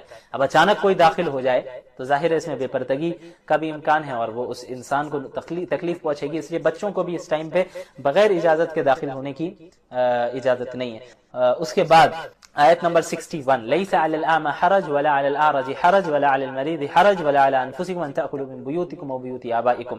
ہوتا یہ تھا کہ جو بعض معذورین ہوتے تھے، نابینا ہوتے یا ہاتھ پیر سے معذور ہوتے تھے، وہ صحیح سالم لوگوں کے ساتھ بیٹھ کر، جو تندرست ہوتے تھے ان کے ساتھ بیٹھ کر کھانے میں شرماتے تھے کہ کہیں ایسا نہ ہو کہ میری معذوری کی وجہ سے ہم زیادہ جگہ گھیر لیں یا کچھ اس طرح۔ اور اسی طرح جو تندرست ہوتے تھے وہ معذوروں کو اپنے ساتھ بٹھا کر کھلانے میں اس لیے انہیں تشویش ہوتی تھی کہ کہیں ایسا نہ ہو مسلمانوں میں سے کہ وہ معذور ہے بیچارہ اور کم ہی کھائے اور ہم زیادہ کھا لیں، تو مسلمانوں کے یہاں تو ایثار ہے۔ تو اللہ تعالیٰ نے فرمایا کہ نہیں، ایسے کوئی حرج کی بات نہیں ہے، بلکہ جو معذور ہیں اور تم سب مل کر ایک ساتھ بیٹھ کر کھا سکتے ہو اپنے گھروں میں، اپنے آبا و اجداد کے گھروں میں، بہنوں کے گھروں میں، بھائیوں کے گھروں میں، رشتہ داروں کے گھروں میں بیٹھ کر کھا سکتے ہو۔ ان چھوٹی موٹی بات میں اتنی باریک بینی کی ضرورت نہیں ہے۔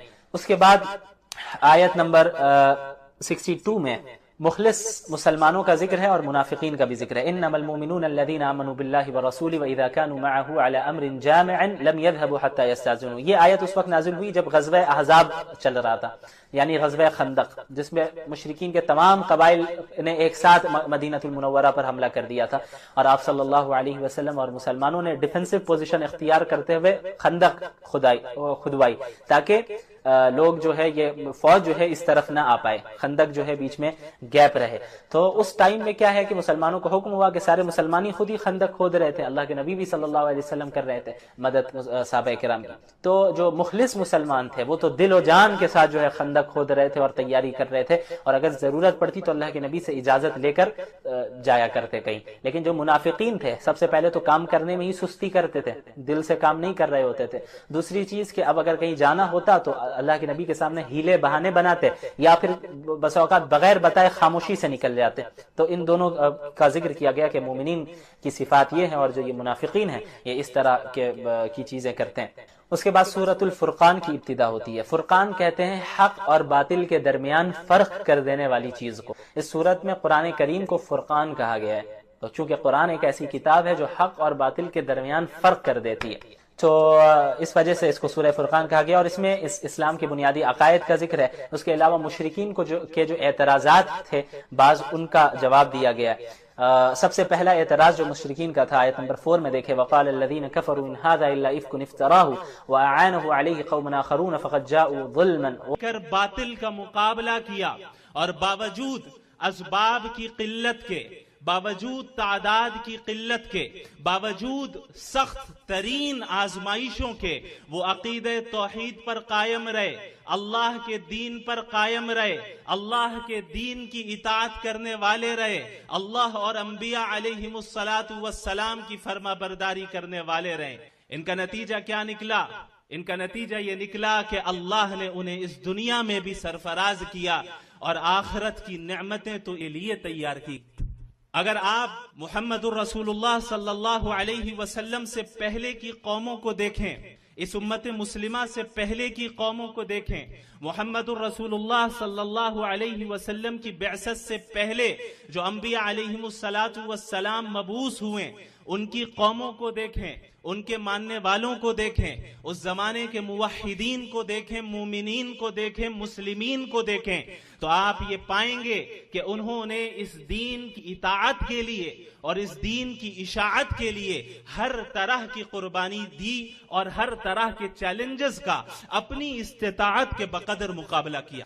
آپ اصحاب کہف کا واقعہ لے لیں، انہم فتیۃ آمنوا بربہم وزدناہم ہدا، وہ چند نوجوان تھے، وہ چند نوجوان تھے، وہ سن رسیدہ افراد نہیں تھے۔ یہ نہیں کہا گیا انہم شیوخ آمنوا بربہم وزدناہم ہدا، یہ نہیں کہا گیا انہم رجال آمنوا بربہم وزدناہم ہدا، نہیں، بلکہ کہا گیا انہم فتیہ آمنوا بربہم وزدناہم ہدا، وہ چند نوجوان تھے۔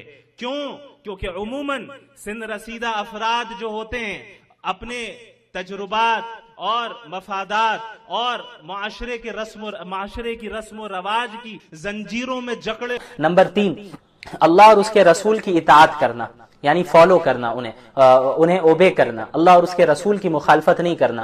نمبر 4، آپس کے اختلاف سے پرہیز کرنا، یعنی تمہارے اندر یونٹی ہونی چاہیے، تمہارے اندر اتحاد ہونا چاہیے، تم آپس میں لڑائی جھگڑے نہ کرنا اور آپس میں فرقوں میں نہ بڑھ جانا۔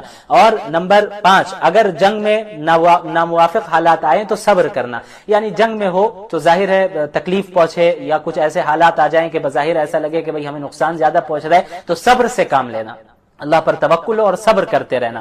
نمبر 6، کفار کی طرح تکبر اور ریاکاری کے لیے گھروں سے نہ نکلنا، یعنی اگر تم اللہ کے لیے جنگ بھی کر رہے ہو اور تم اپنے ظلم سے بچنے کے لیے، اپنی رائٹس کو لینے کے لیے جو جنگ بھی کر رہے ہو، اس میں بھی ریاکاری نہیں ہونی چاہیے، بلکہ اللہ کی رضا مقصود ہونی چاہیے۔ تو ان 6 اصول کو اگر مسلمان اختیار کریں تو اللہ کی مدد اور نصرت ان کے ساتھ رہے گی۔ اور یہ آیت بہت امپورٹنٹ ہے کہ وَأَطِيعُوا اللَّهَ وَرَسُولَهُ وَلَا تَنَازَعُوا فَتَفْشَلُوا وَتَذْهَبَ رِيحُكُمْ فَاصْبِرُوا إِنَّ اللَّهَ مَعَ الصَّابِرِينَ، کہ مسلمانوں اللہ اور اس کے رسول کی اطاعت کرو، ولا تنازعوا، اور آپس میں جھگڑا نہ کرنا، آپس میں لڑائیاں نہ کرنا، آپس میں اختلافات نہ کرو، انتشار نہ پیدا کرو، آپس میں فرقے نہ بنا دو۔ فتذهب ريحكم فتفشلوا وتذهب ريحكم، اگر تم آپس میں تمہارے اندر یونٹی نہیں ہوگی تو یہ ہوگا کہ تم بزدل ہو جاؤ گے اور تمہاری ہوائیں اکھڑ جائیں گی، تم پھر باطل طاقت کے سامنے جم نہیں پاؤ گے، ٹک نہیں پاؤ گے۔ لہٰذا ہمیں اللہ کے رسول اور اللہ تعالیٰ کی اطاعت اور اس کے علاوہ اتحاد، یہ 2 ایسی چیزیں ہیں جو بہت امپورٹنٹ ہے۔ یونٹی بھی قائم کیا جائے اور اس کے علاوہ اللہ اور اس کے رسول کی اطاعت بھی اپنی زندگی میں آئے تو پھر اللہ کی مدد و نصرت رہتی ہے۔ اس کے بعد اللہ تعالیٰ نے فرمایا آیت نمبر 60 میں وَأَعِدُّوا لَهُم مَّا اسْتَطَعْتُم مِّن قُوَّةٍ، کہ تم دشمنوں کے مقابلے میں جتنی بھی تمہارے پاس قوت ہے اس کی تیاری کیا کرو، یعنی ایسا نہ ہو کہ جب اچانک دشمن تم پر حملہ کر دے تو تمہاری تیاری ہی نہ ہو اور تم صرف مار کھاؤ اور پٹو، ایسا نہیں ہونا چاہیے، بلکہ تم پہلے سے تیار رہو۔ ہاں، تمہیں خواہ کسی پہ حملہ نہیں کرنا ہے کیونکہ اسلام ایک امن کا مذہب ہے، امن و امان عام کرتا ہے اسلام۔ ہاں، لیکن اس کا ہرگز یہ مطلب نہیں ہے کہ اگر کوئی دشمن آپ پر حملہ کر رہا ہے تو آپ پہلے سے چوکنا نہیں رہے، آپ کو پہلے سے تیاری کر کے رکھنی ہے، مسلمانوں کو پہلے سے تیاری کر کے رکھنی ہے کہ اگر اچانک دشمنوں کی طرف سے کبھی حملہ ہوتا ہے تو ہم بھی زبردست طریقے سے مقابلہ کر سکے، تو یہ تیاری بہت زیادہ ضروری ہے۔ اب آئیے آیت نمبر 67 میں ما كان لنبي ان يكون له اسرى حتى يثخن في الارض تريدون عرض الدنيا والله يريد الاخره۔ ہوا کیا کہ جب غزوہ بدر میں مسلمانوں کو فتح ہو گئی تو مشرکین کے بڑے بڑے سردار قتل بھی کر دیے گئے، جس میں ابو جہل بھی تھا، وہ بھی اسی میں مرا. اور اس کے بعد جنگ مکمل ہونے کے بعد مشرکین کے تقریباً 70 بڑے بڑے سرداروں کو گرفتار بھی کر لیا گیا، ظاہر ہے قیدی بنا دیا گیا جب وہ ہار گئے. تو اب اللہ کے رسول صلی اللہ علیہ وسلم نے صحابہ سے مشورہ کیا کہ یہ جو 70 افراد ہیں مشرکین کے، جو بڑے بڑے سردار ہیں، قیدی بن کے آئے ہیں، ان کے ساتھ کیا معاملہ کیا جائے. تو حضرت ابو بکر رضی اللہ تعالی عنہ اور بعض دیگر صحابہ نے یہ رائے دی کہ فدیہ لے کے انہیں چھوڑ دیا جائے، فدیہ لے کے انہیں چھوڑ دیا جائے. اس کے برخلاف حضرت عمر رضی اللہ عنہ اور حضرت سعد بن معاذ رضی اللہ تعالی عنہ کی رائے کیا تھی؟ ان کی رائے یہ تھی کہ انہیں چھوڑا نہیں جائے، انہیں قتل کیا جائے، کیونکہ 15 سال سے زائد ہو گئے، 15 سال سے مسلمانوں پر ظلم و زیادتی کرتے آئے ہیں، کتنے مسلمانوں کو انہوں نے قتل کیا، کتنا نقصان پہنچایا.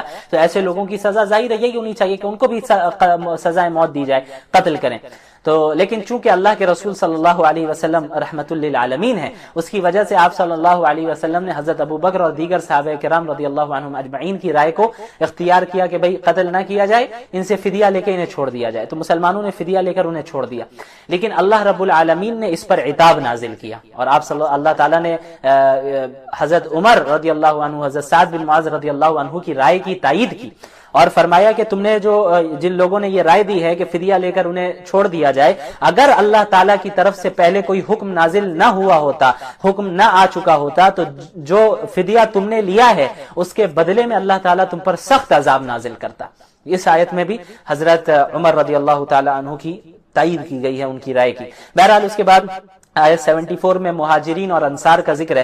والذین آمنوا وہاجروا وجاہدوا فی سبیل اللہ والذین آووا ونصروا اولئک هم المؤمنون حقا لهم مغفرۃ ورزق کریم. مہاجر کون ہیں؟ مہاجرین کنہیں کہتے ہیں؟ مکۃ المکرمہ سے جو حضرات اپنے دین پر عمل کرنے کے لیے وہاں کی ظلم و زیادتی سے اپنے آپ کو بچا کر چھوڑ کر اس شہر کو چھوڑ کر مدینہ المنورہ آ گئے اور پیچھے اپنے گھر بار چھوڑ دیا، اپنے خاندان کو چھوڑا، مال و جائیداد سب کچھ چھوڑ کر وہاں سے خاموشی سے نکل کر مدینہ آ گئے دین کے خاطر. تو یہ جو ادھر سے مکہ چھوڑ کر مدینہ آئے ہیں ان کو مہاجرین کہا جاتا ہے، یعنی ہجرت کرنے والے. انصار کنہیں کہا جاتا ہے کہ جو لوگ پہلے سے مدینہ المنورہ میں تھے، تو اب جو مکہ سے ہجرت کر کے آئے ہیں مسلمان، تو ظاہر ہے ان کو تو کوئی ٹھکانہ دینا ہوگا، وہ مدینے میں کن کے پاس رہیں گے؟ تو مدینے میں جو لوگ تھے جنہوں نے اسلام قبول کر لیا تھا، انہوں نے ان مہاجرین کو اپنے گھروں میں جگہ دی اور انہیں پناہ دی اور ان کا تعاون کیا، تو ان کی مدد کی. لہٰذا مدینہ المنورہ کے جو اصل رہنے والے مسلمان تھے جنہوں نے ہجرت کرنے والوں کی مدد کی، انہیں پناہ دی، تو انہیں انصار کہا جاتا ہے، مدد کرنے والے. تو مکہ سے ہجرت کرنے والے کو مہاجرین، اور مدینے میں جنہوں نے مہاجرین کا استقبال کیا، ان کی مدد کی، انہیں انصار کہا جاتا ہے. تو اللہ نے ان دونوں کا ذکر کیا، ان صحابہ کرام کا، اور فرمایا کہ اولئک هم المؤمنون حقا، یہی سچے مومنین ہیں اور ان کے لیے مغفرت ہے اور بہترین رزق ہے، اور ان کے لیے اللہ تعالیٰ نے ان تمام صحابہ کرام کے لیے جنت کا وعدہ کیا. اس کے بعد سورہ توبہ کی ابتدا ہوتی ہے.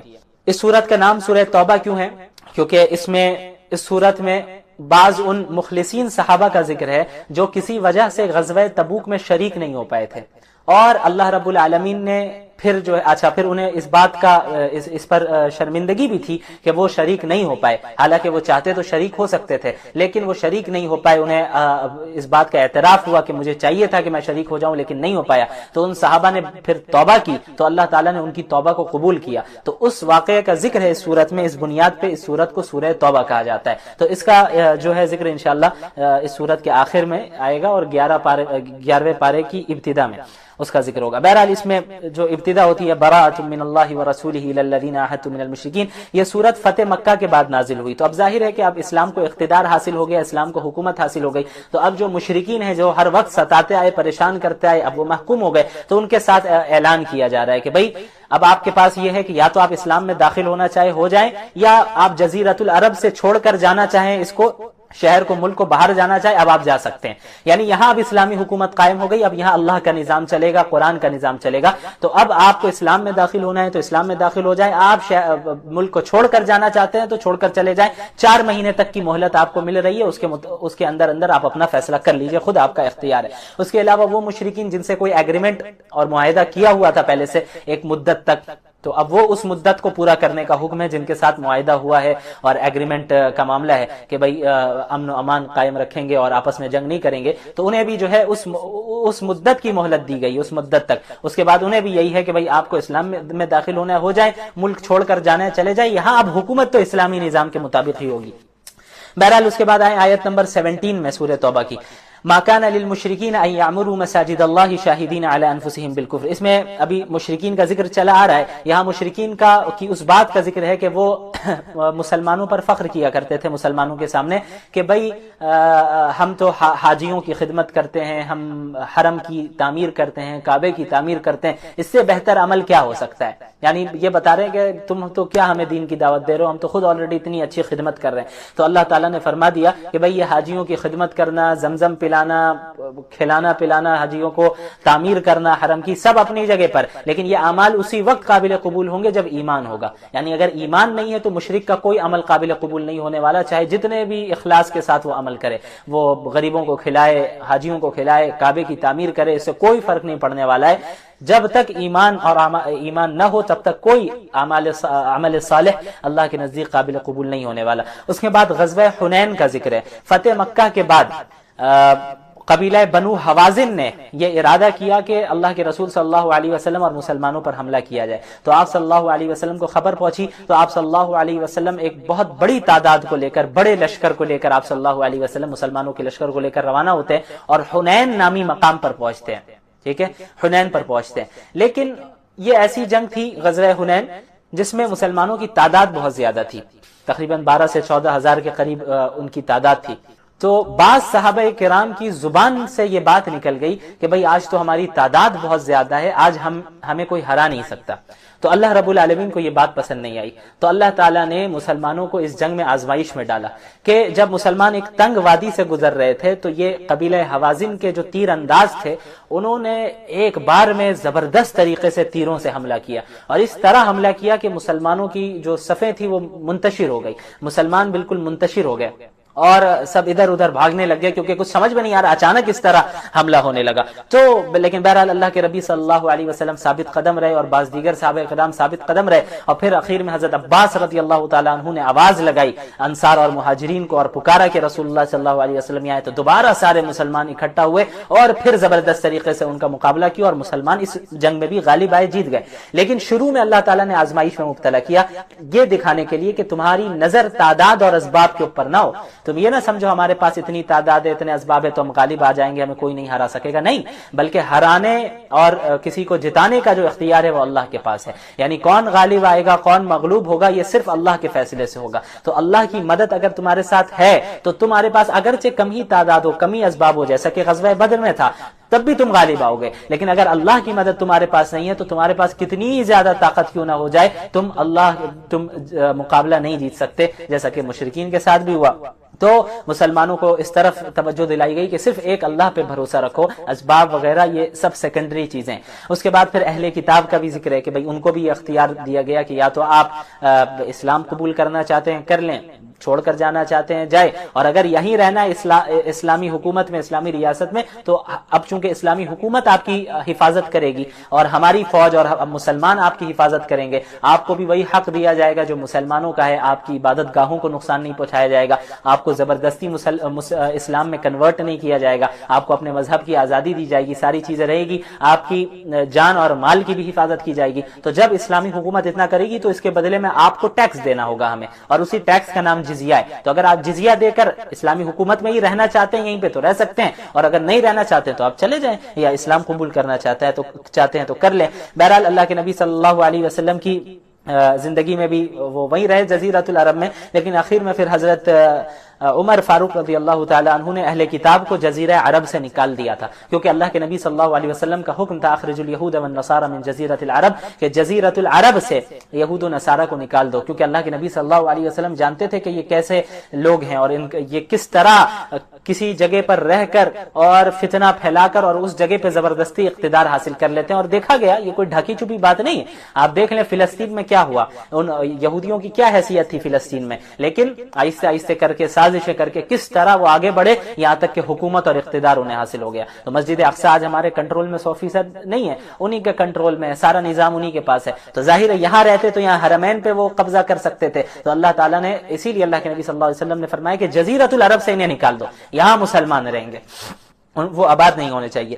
بہرحال پھر یہود و نصارہ کے ایک برے عقیدے کی تردید کی گئی، آیت نمبر 30 میں آئیے، وقالت الیہود عزیر ابن اللہ وقالت النصارى المسیح ابن اللہ، کہ یہود جیوز کہتے ہیں کہ عزیر اللہ کے بیٹے ہیں علیاذ باللہ، نصارہ کرسچنز کہتے ہیں کہ حضرت عیسیٰ اللہ کے بیٹے ہیں علیاذ باللہ۔ اللہ تعالیٰ نے فرمایا کہ یہ صرف ان کے منہ کی بات ہے، ایسا حقیقت میں کچھ نہیں ہے۔ اللہ رب العالمین کی ذات پاک ہے کہ وہ کسی کو بیٹا بنائے یا کوئی شریک رکھے۔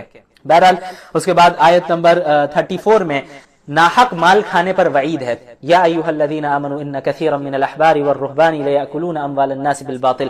اہل کتاب میں بھی کیا ہوتا تھا کہ بہت سے لوگ اور خصوصاً ان کے جو علماء تھے یہود و نصارہ کے، وہ پیسے لے کر، رشوت لے کر اللہ کی کتاب میں اور دین میں تبدیلی کر دیا کرتے تھے، اور پیسے لے کر ان لوگوں کے من کے مطابق فتوے دیا کرتے تھے۔ تو اللہ تعالیٰ نے اس کی تردید کی اور وہی سنائی کہ ایسے لوگوں کے لیے دردناک عذاب ہے۔ لہٰذا آج بھی مسلمانوں کے جو علماء ہے اور جو اہل اقتدار ہے، انہیں بھی سمجھنا چاہیے کہ محض پیسوں کے لیے یا رشوت دیکھ کر یا دنیاوی چیزوں کو دیکھ کر دین میں کوئی کمپرومائز نہ کرے۔ ایسا نہ کر بیٹھے کہ بھئی آپ اپنے من چاہے فتوے دے رہے ہیں، اور آپ کسی کو خوش کرنے کے لیے کوئی بات بتا رہے ہیں اور اسے اسلام کا لبادہ پہنا دیں، یہ بات صحیح نہیں ہے، اس کا عذاب بہت سخت ہونے والا ہے۔ اس کے بعد آیت نمبر 38 سے لے کر تقریباً سورت کے آخر تک غزوہ تبوک کا ذکر ہے۔ غزوہ تبوک سن 9 ہجری میں یہ غزوہ اور یہ غزوہ پیش آیا۔ یہ کس طرح اللہ کے نبی صلی اللہ علیہ وسلم جب فتح مکہ کے بعد واپس لوٹ آئے مدینہ المنورہ، تو آپ صلی اللہ علیہ وسلم کو خبر پہنچی کہ جو رومی بادشاہ ہے ہرقل، وہ مدینے پر زبردست حملہ کرنے کا ارادہ کر رہا ہے۔ تو آپ صلی اللہ علیہ وسلم نے صحابہ کو مقابلے کے لیے تیار کیا اور تقریباً 30,000 کے لشکر کو لے کر آپ صلی اللہ علیہ وسلم تبوک کی طرف روانہ ہوئے۔ لیکن یہ وقت بہت آزمائش کا تھا، کیونکہ ایک سب سے پہلی چیز مقابلہ بھی کس سے ہو رہا ہے؟ رومن امپائر سے، رومی سلطنت سے، اور وہ اس وقت کا، وہ آپ سمجھے اس وقت کی وہ سپر پاور تھی، وہ حکومت اتنی بڑی حکومت تھی، اور یہاں سے اللہ کے نبی صلی اللہ علیہ وسلم مسلمانوں کی تعداد ان کے مقابلے میں بہت کم، صرف 30,000 کی تعداد میں یہاں سے جا رہے۔ دوسری چیز، بہت سخت گرمی کا موسم تھا اور کھجوریں بالکل پک چکی تھی، یعنی اب کھجوروں کو توڑنے کا اور اتارنے کا وقت تھا، اور اسی پر ان کے پورے سال کا سمجھے آپ کے گزر بسر کا معاملہ تھا انہی کھجوروں پر، لیکن انہیں چھوڑ کر انہیں جنگ کے لیے جانا پڑ رہا تھا۔ گرمی سخت بہت زیادہ، اور حالت یہ کہ بھائی اسباب بھی کم، سواری بہت کم، لوگوں کو جو ہے باری باری ایک ایک اونٹ پر بیٹھنا پڑ رہا تھا۔ اتنے اسباب کم ہونے کے باوجود بڑی مشقت کے ساتھ جو ہے صحابہ کرام روانہ ہوئے اللہ کے نبی صلی اللہ علیہ وسلم کے ساتھ، ان حضرات نے پیش قدمی کی۔ لیکن جب ہرقل کو، رومی سلطنت کو معلوم چلا کہ اللہ کے نبی صلی اللہ علیہ وسلم 30,000 کے لشکر کو لے کر ہمارے طرف آ رہے ہیں اور مقابلہ کرنے کے ارادے سے آ رہے ہیں، تو ان لوگوں نے لڑنے کا ارادہ ترک کر دیا۔ ان پر رعب پڑا اللہ کے نبی صلی اللہ علیہ وسلم کا اور مسلمانوں کا، تو انہوں نے لڑنے کا ارادہ ترک کر دیا۔ لہٰذا غزوہ تبوک میں یہاں پر جنگ کرنے کی نوبت نہیں آئی۔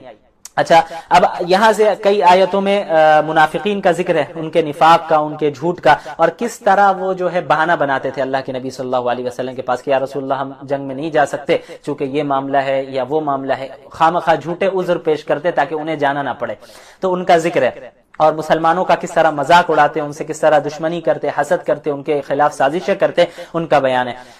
اور اس کے بعد پھر آیت نمبر 40 میں یہاں پہ اللہ کے نبی صلی اللہ علیہ وسلم کے جو سب سے قریبی صحابی تھے حضرت ابو بکر رضی اللہ تعالی عنہ، ان کی صحابیت کا ذکر ہے۔ اذ یقول لصاحبہ لا تحزن ان اللہ معنا، ہجرت جب کر رہے تھے آپ صلی اللہ علیہ وسلم تو حضرت ابو بکر ساتھ میں تھے، تو ہوا یہ کہ غار ثور میں 3 دنوں تک آپ صلی اللہ علیہ وسلم روپوش رہے، وہاں پر مشرکین سے چھپے رہے، کیونکہ مشرکین پیچھا کر رہے تھے، ہجرت کرنے نہیں دینا چاہ رہے تھے، یہاں تک کہ مشرکین کے لوگ جو تلاش کر رہے تھے اس غار سے، اس کیو کے بہت قریب پہنچ گئے، تو حضرت ابو بکر نے دیکھا کہ بھائی وہ تلاش کرنے والا تو بہت قریب آ چکا ہے، تو حضرت ابو بکر رضی اللہ عنہ کے اوپر گھبراہٹ کے آثار ظاہر ہونے لگے، تو آپ صلی اللہ علیہ وسلم نے فرمایا لا تحزن اذ یقول لصاحبہ، جب اللہ کے رسول نے اپنے صاحب سے کہا، اپنے صحابی سے کہا کہ لا تحزن، کہ آپ گھبرائیے نہیں، آپ ڈرے نہیں، ان اللہ معنا، اللہ رب العالمین یقیناً ہمارے ساتھ ہے۔ تو اس آیت سے ہی اللہ کے نبی یہ حضرت ابو بکر رضی اللہ عنہ کی صحابیت کی سب سے بڑی دلیل یہی آیت ہے کہ قرآن کریم ان کی صحابیت کی گواہی دے رہا ہے۔ بعض وہ لوگ جو حضرت ابو بکر پر تان و تشنیع کرتے ہیں، انہیں صحابی نہیں تسلیم کرتے، وہ اس قرآنی آیت کا انکار کر رہے ہیں۔ بہرحال اب آئیں آیت نمبر 60 میں، اس میں مصارف زکوٰۃ کا ذکر ہے کہ زکوٰۃ کو کن کن مصرف میں استعمال کیا جا سکتا ہے، خرچ کیا جا سکتا ہے۔ انما الصدقات للفقراء والمساکین والعاملین علیہا والمؤلفۃ قلوبهم وفی الرقاب والغارمین وفی سبیل اللہ وابن السبیل فریضۃ من اللہ واللہ علیم حکیم۔ سب سے پہلے جو جن پر زکوٰۃ کا مال لگایا جا سکتا ہے وہ فقراء ہیں اور پھر مساکین ہیں۔ فقیر اور مسکین میں کچھ فرق ہوتا ہے۔ فقیر کسے کہتے ہیں؟ فقیر اس شخص کو کہتے ہیں جس کے پاس کچھ بھی نہیں ہو، کچھ بھی نہیں ہو اسے فقیر کہتے ہیں۔ مسکین کسے کہتے ہیں؟ مسکین اس شخص کو کہتے ہیں کہ جس کے پاس کچھ مال تو ہے لیکن اتنے مال سے اس کی ضرورت پوری نہیں ہو پاتی ہے۔ تو یہ فقیر اور مسکین میں فرق ہے۔ تو فقراء پر بھی جو ہے زکوٰۃ کا مال خرچ کیا جائے گا، مسلمان فقراء پر، مسلمان مساکین پر بھی جو ہے مال زکوٰۃ کا خرچ کیا جا سکتا ہے۔ اس کے علاوہ عاملین جن کو حکومت نے متعین کیا ہو، یعنی جب اسلامی حکومت ہوگی تو پھر اصل تو یہ ہے کہ زکوٰۃ اسلامی حکومت کے پاس آئے۔ اب ہمارے یہاں اسلامی حکومت چونکہ قائم نہیں ہے اس لیے سب انڈیویجولی زکوٰۃ دے دیتے ہیں، بھائی کسی غریب کو دے دیا، کسی نے کسی غریب کو۔ لیکن زکوٰۃ کا جو اصل سسٹم ہے، نظام ہے اسلام میں، وہ یہ ہے کہ اسلامی حکومت کو زکوٰۃ دی جائے گی۔ اسلامی حکومت پورے ملک سے زکوٰۃ کلیکٹ کرے گی اور پھر اسلامی حکومت کی ذمہ داری ہے کہ ضرورت کے جگہ پر غریبوں پر، مساکین پر اس مال کو صرف کرے گی۔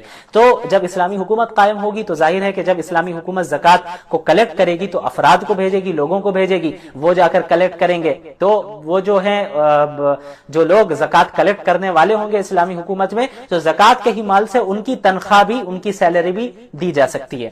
اس کے بعد مؤلفۃ القلوب کو بھی زکوٰۃ دینے کی اجازت دی گئی تھی۔ مؤلفۃ القلوب کا کیا مطلب ہے؟ ان سے مراد وہ نیو مسلمز ہیں جو ضرورت مند بھی ہوں اور پھر اسلام میں ابھی داخل ہوئے ہوں اور اسلام میں برقرار رکھنے کے لیے اور دل جوئی کے لیے انہیں جو ہے زکوٰۃ دینا جائز ہے۔ لیکن یہ اس وقت کا حکم ہے جب اسلام نیا ابھر رہا تھا۔ پھر حضرت عمر رضی اللہ تعالیٰ عنہ نے پھر کہہ دیا کہ اب مؤلفۃ القلوب کو دینے کی ضرورت نہیں ہے کیونکہ اب اللہ نے اسلام کو عزت دے دی ہے۔ تو اس وقت ضرورت تھی ایسے لوگوں کو جو نئے اسلام میں داخل ہوئے تھے، ان کا ایمان تو ابھی چونکہ راسخ اتنا ہوا نہیں تھا کہ وہ ہر چیز کو 100% قربان کر لیں، تو انہیں اسلام میں برقرار رکھنے کے لیے، ان کی دل جوئی کے لیے، کیونکہ بہت سی تکلیفوں کا بھی سامنا کرنا پڑے گا، تو ظاہر ہے ان کو بھی دینے کی اجازت دی گئی تھی، زکوٰۃ دینے کی اجازت۔ وفر رقاب اور غلام کو آزاد کرنے کے لیے، یعنی اگر کوئی غلام اس کا مالک کہہ دے کہ تم اتنے پیسے لا کر دے دو مجھے، اتنے پیسے لاؤ تو ہم تمہیں آزاد کر دیں گے، تو ایسے غلام کو بھی زکوٰۃ دینے کی اجازت ہے کہ تاکہ وہ اپنے آپ کو آزاد کروا دے۔ اب تو سلیوری کا مسئلہ ختم ہو گیا۔ یہ بھی اس بات کی دلیل ہے کہ اسلام نے سلیوری کے دروازے کو کس طرح بند کرنے کی بھرپور کوشش کی۔ بہت سے مختلف طریقے اسلام نے اختیار کی اللہ تعالیٰ نے کہ آہستہ آہستہ یہ سلیوری کا معاملہ، غلامی کا معاملہ ختم ہو جائے۔